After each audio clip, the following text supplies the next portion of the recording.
नमस्कार दोस्तों। एक बार माता लक्ष्मी भगवान विष्णु से मिलने के लिए जाती हैं और कहने लगती है, प्रभु, जब मैं आपसे मिलने के लिए आ रही थी तो मेरी नजर मृत्युलोक पर पड़ी। वहां मैंने देखा कि 3 स्त्रियां जो आपस में सहेली थीं, उनमें से 2 स्त्रियां विधवा होकर के दुखी जीवन जी रही थी, जबकि एक स्त्री सुहागन होकर के अपने पति के साथ सुखी जीवन जी रही थी। प्रभु, यह बात मेरी समझ में नहीं आई, इसलिए मेरे मन में 3 प्रश्न बुझने लगे।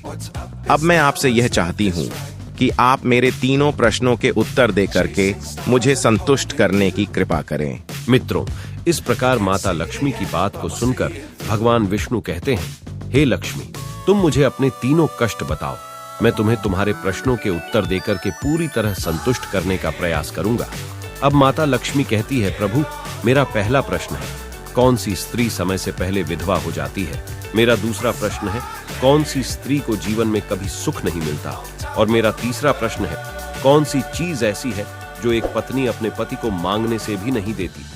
मित्रों, इस प्रकार माता लक्ष्मी के प्रश्नों को सुनकर के भगवान विष्णु कहने लगे, तुम जिन स्त्रियां की बात कर रही हो, उनमें से 2 स्त्रियां विधवा होकर अपना दुखी जीवन जी रही हैं, और वहीं पर एक स्त्री सुहागन होकर के अपने पति के साथ में अपना सुखी जीवन जी रही है। तुम जानना चाहती हो आखिरकार ऐसा क्यों है? तो मैं तुम्हें एक छोटी सी कहानी सुनाता हूँ।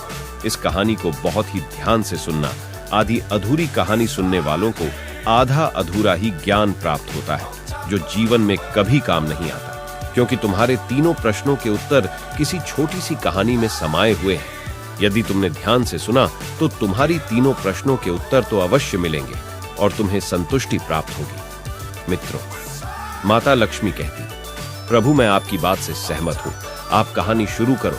मैं कहानी को पूरी मन से सुनूंगी, और जब तक आप कहानी बोलेंगे तब तक मेरा मन किसी दूसरे स्थान पर नहीं जाएगा। तो मित्रों, कहानी शुरू करने से पहले मेरा आप सभी से अनुरोध है कि आप हमारे चैनल को सब्सक्राइब अवश्य करें और कहानी के अंत तक बने रहें, क्योंकि आज की कहानी आपके लिए बहुत ही महत्वपूर्ण होने वाली है। तो आइए आज कुछ नया सीखते हैं। भगवान विष्णु कहते हैं, हे लक्ष्मी, सबसे पहले मैं तुम्हें उस स्त्री की कहानी सुनाता हूं जो सुहागन बनकर के सुखी जीवन जी रही है। देखो, जिस सुहागन स्त्री की तुम बात कर रही हो, वो स्त्री एक राजा के नौकर की पत्नी है, और जिस नौकर की वो पत्नी है, उस नौकर को अपनी पत्नी पर पूर्ण विश्वास और भरोसा है कि वो पतिव्रता है, जिसकी महिमा वो अपने साथियों में बार बार करता है। अब देखो, एक दिन की बात है, उस राजा के नौकर ने अपनी पत्नी की प्रशंसा इतनी की कि बात धीरे धीरे फैलते हुए राजा के दरबार तक पहुंच गई। फिर तो राजा ने अपने नौकर को बुलाया और उस नौकर से कहा कि तुम हर किसी से कहते हो कि तुम्हारी पत्नी पतिव्रता है। क्या वास्तव में आपकी पत्नी पतिव्रता है? क्या आपको पूर्ण विश्वास है? इस प्रकार राजा की बात सुनकर के नौकर कहने लगा, महाराज, मुझे पूरा विश्वास है और पूरे से भी आगे विश्वास है कि मेरी पत्नी पूरी तरह पतिव्रता है। अब उसी समय पर राजा का महामंत्री कहने लगता है, यदि मैं तेरी पत्नी का पतिव्रता धर्म खंडित कर दूं तो तुझे क्या सजा मिलनी चाहिए? फिर तो नौकर ने कहा, यदि तुम मेरी पत्नी का पतिव्रता धर्म खंडित कर देते हो तो महाराज मुझे फांसी लगा देना। अब उधर वो राजा का नौकर भी मंत्री से कहता है, यदि महाराज यह मेरी पत्नी का पतिव्रता धर्म खंडित नहीं कर पाए तो इनको सजा क्या मिलनी चाहिए? तो राजा ने कहा कि मंत्री को भी फांसी की सजा दी जाएगी। फिर भगवान विष्णु कहते, हे लक्ष्मी, मंत्री ने स्वीकार कर लिया और नौकर से पूछा कि क्या वस्तु लाऊं जिससे तू माने कि मैं तेरी पत्नी का धर्म खंडित करने में सफल हुआ? तो नौकर ने कहा, मंत्री, यदि तुम मेरे घर से जाकर के मेरे विवाह के समय पर मुझे एक पटका मिला था और एक कतार मिली थी, वो मेरी पत्नी ने बहुत ही संभाल कर रखी है, जो सुहाग की निशानी मानी जाती है। यदि तू पटका और कटार लाकर मुझे दिखा दे तो मैं मान जाऊंगा कि मेरी पत्नी का धर्म तूने पूरी तरह नष्ट कर दिया है। अब शर्त स्वीकार हो जाने के बाद में वो मंत्री शहर में जाता है और एक दूती से जाकर मिलता है।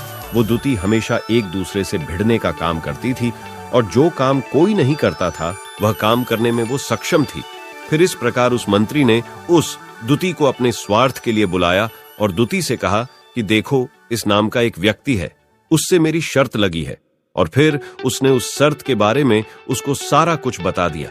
फिर वो उस दूती से कहने लगा, तू कैसे भी करके उस स्त्री से मेरा संपर्क करवा दे, तुझे जितना धन चाहिए मैं उतना धन दूंगा। इस प्रकार मंत्री की बात सुनकर कि दुती कहने लगी, भाई तू उस औरत के बारे में बात मत कर।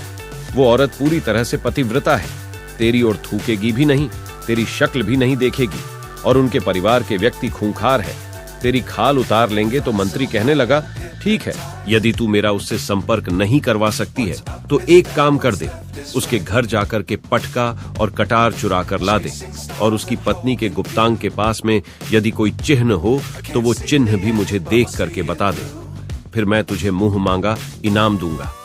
ये बात दुती की समझ में आ गई और उसने कहा, ठीक है, मैं तुम्हारा काम अवश्य करूंगी। नौकर शहर में रहता था।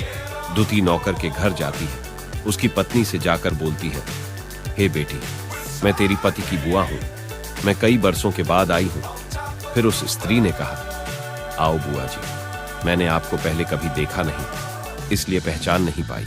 और इस प्रकार उस दुती को उस नौकर की पतिव्रता स्त्री ने बहुत बड़ा सम्मान दिया, मगर उसे क्या मालूम था कि यह उसके साथ में छल करने आई है। अब भगवान विष्णु कहते हैं, लक्ष्मी, इस प्रकार वो दुती उस पतिव्रता स्त्री के साथ में 2 दिन तक रुकी। जिस समय वो स्त्री स्नान करने लगी तो दुती उठ करके उस पतिव्रता के कमर मलने लगी। उस पतिव्रता स्त्री ने बहुत मना किया, फिर भी वो दुती नहीं मानी और कहने लगी, मुझे तो बेटी से भी प्यारी लगती हो तो मना मत करो। काफी दिनों के बाद में मेरी तुम्हारी मुलाकात पहली बार हुई है। अब ऐसा कहकर कि वह दुती मुख पर हाथ फिराने लगी। फिर आंखों को धोने के बहाने से उस दुती ने उस पतिव्रता स्त्री की आंखों पर पानी मार दिया और उस स्त्री की आंखें बंद हो गई। इस प्रकार गुप्तांग के पास में जांघ पर उस स्त्री के एक तिल था जो दुती ने देख लिया। बस उसका काम बन गया। उधर ही स्नान करने के बाद में जब वह पतिव्रता स्त्री रसोई में खाना बनाने गई तो दुती को मौका मिल गया और उसने पटका और कटार उस नौकर के घर से चुरा ली और वहां से एकदम से भाग गई। और जाकर के दुती ने वो पटका और कटार मंत्री को दे दिए और उस पतिव्रता स्त्री के जांघ पर तिल की निशानी भी बता दी। फिर वह मंत्री पटका और कटार लेकर के सीधा राजा के दरबार में पहुंचा और राजा से जाकर कहा, महाराज, मैंने नौकर की पत्नी के साथ में 2 दिन बिताए और यह पटका तथा कटार उसी के हाथों से लेकर आया हूं। फिर तो राजा ने दरबार लगाया और नौकर को बुलाया तथा महामंत्री से सभा में पटका और कटार नौकर को दिखाने के लिए कहा। फिर राजा की आज्ञा पाकर के मंत्री ने उस नौकर को पटका और कटार दिखाई और उसकी पत्नी की जांघ पर तिल भी बताया। तो नौकर मान गया कि वास्तव में आज मेरी पत्नी ने अपना पतिव्रता धर्म पूरी तरह से भंग करवा लिया। भगवान विष्णु कहते हैं, लक्ष्मी, फिर तो राजा ने फांसी का दिन 15 दिन के बाद में रख दिया और कहा कि नौकर को 15 दिन के बाद में फांसी पर चढ़ाया जाएगा। और इस प्रकार से नौकर से उसकी अंतिम इच्छा पूछी तो नौकर ने कहा कि मैं अपनी पत्नी से अंतिम बार मिलना चाहता हूं। इस प्रकार राजा ने उस नौकर को आज्ञा दी कि ठीक है, तुम अपनी पत्नी से मिल सकते हो। फिर नौकर अपने घर गया और अपनी पत्नी से कहा कि आपने मेरे साथ में बहुत बड़ा विश्वासघात किया। मैंने आपके विश्वास पर मंत्री से ऐसी शर्त लगाई थी कि राजा के दरबार में राजा के सामने मैंने कहा था कि मेरी पत्नी का पतिव्रता धर्म कोई नष्ट कर दे तो मुझे फांसी लगा देना। अब मुझे 15 दिन के बाद में फांसी लगा दी जाएगी। मेरे साथ विश्वासघात करके तुमने ठीक नहीं किया। उस पतिव्रता स्त्री ने अपने पति को सारी बात बताई, मगर उसे विश्वास नहीं हुआ और वह राजा के दरबार में पहुंच गया। फिर नौकर राजा के दरबार में पहुंचा तो फिर उसे कैद में डलवा दिया गया। अब उधर नौकर की पतिव्रता धर्म पत्नी ने परमात्मा को याद किया और अपना भेष बदल करके राजा के दरबार में गई और राजा से नाच दिखाने की आज्ञा मांगने लगी, क्योंकि वो स्त्री बहुत ही सुंदर थी और उधर राजा शौकीन होते हैं। इसलिए राजा ने आज्ञा दे दी कि सभी मंत्री संतरी आदि उपस्थित होकर के इस सुंदरी का नाच करवाने की पूरी व्यवस्था करें। भगवान विष्णु कहते हैं, लक्ष्मी, फिर तो सब मंत्री महामंत्री राजा आदि दरबार में उपस्थित हुए और फिर उस नौकर की धर्मपत्नी ने जब नाचना शुरू किया तो राजा को उस स्त्री का नाच बहुत ही सुंदर लगा। और फिर राजा ने कहा, तुम मुझसे क्या मांगना चाहती हो? तुम जो भी मांगोगी मैं तुम्हें वही दूंगा। फिर उस नौकर की पतिव्रता स्त्री ने कहा, महाराज, आपकी सभा में मेरा चोर है जिसने मेरे रुपए लिए थे मगर आज तक वापस नहीं दिए, उसे फांसी की सजा दे दीजिए। अब राजा ने कहा, ठीक है, बताओ मेरे दरबार में तुम्हारा चोर कौन है, उसका नाम क्या है? मैं उसको फांसी की सजा अवश्य दूंगा। भगवान विष्णु कहते, फिर उस नौकर की पतिव्रता स्त्री ने कहा, महाराजा, आपका मंत्री मेरा चोर है, आप इनको फांसी की सजा अवश्य दे। अब उधर जैसे ही मंत्री ने सुना कि ये सुंदरी मुझे अपना चोर बता रही हैं, तो मंत्री कहने लगा, महाराज मैं कसम खाकर कहता हूं कि मैंने इसका कभी कुछ नहीं चुराया है। मैंने इसे आज तक कभी देखा ही नहीं है, तो मैं चोरी कैसे कर सकता हूं? मैंने आज तक इसकी शक्ल ही नहीं देखी है। अब भगवान विष्णु कहते हैं, लक्ष्मी। जैसे ही मंत्री ने कहा कि मैंने इस सुंदरी की आज तक शक्ल ही नहीं देखी है, तो वो सुंदरी कहने लगी, महाराज ये मंत्री मुझे जानता नहीं है, तो आप इससे ये पूछो कि ये पटका और कटार कहां से लाया था। मैं उस नौकर की पत्नी हूं जो आपके यहां पर नौकरी करता है, और आप मेरे निर्दोष पति को फांसी चढ़ाने वाले हैं। अब मैं आपको पूरी दस्ता सुनाती हूं। ये जो आपका मंत्री है, इसने मेरे पास में अपनी एक दुती को भेज करके मेरी जांघ के तिल का पता लगाया, और उसी ने यह पटका और कटार चुराकर के इसको लाकर के दी। और आपके मंत्री के द्वारा भेजी गई दुती जब मेरे घर पर आई थी, तो उसने मुझसे कहा था कि वो मेरे पति की बुआ है और वह पहली बार आई है, इसीलिए मैं उसको पहचान नहीं सकी। और महाराज, जिस प्रकार मैंने उस स्त्री को अपने यहाँ पर बहुत बड़ा सम्मान दिया और अपने घर पर उसके ठहरने की व्यवस्था की, और इस प्रकार उस नौकर की पतिव्रता स्त्री की बात को सुन करके राजा ने दुती को बुलाया। फिर उस दुती ने राजा को सारी सच्चाई बता दी, जिससे राजा ने उस नौकर को रिहा कर दिया और मंत्री को फांसी पर चढ़ा दिया। भगवान विष्णु कहते हैं, हे लक्ष्मी। इस प्रकार उस नौकर की पतिव्रता स्त्री ने अंत में राजा से कहा, महाराज मैं अपने पति से बहुत प्यार करती हूँ। मैं एक चरित्रवान स्त्री हूँ, कभी भी मैं अपने पति का नाम तक अपने मुंह से नहीं लेती। भगवान विष्णु कहते हैं, लक्ष्मी मेरी कहानी पूरी होती है। अब तुम अपने तीनों प्रश्नों के उत्तर सुनो। तुम्हारा पहला प्रश्न था, कौन सी स्त्री समय से पहले विधवा हो जाती है? तो जो स्त्रियां अपने पति का नाम लेती हैं, वो समय से पहले विधवा हो जाती हैं, क्योंकि पति का नाम लेने से पति की उम्र कम हो जाती है और समय से पहले ही उनके पति की मृत्यु हो जाती है। ऐसे स्त्रियां जो पति का नाम लेती है, समय से पहले ही विधवा होकर के एक दुखी जीवन जीती है। बस यही राज की बात है कि तुम जिन 3 सहेलियों की बातें कर रही थी, उनमें से 2 विधवा थी और एक ये नौकर की पत्नी थी जो पतिव्रता स्त्री थी।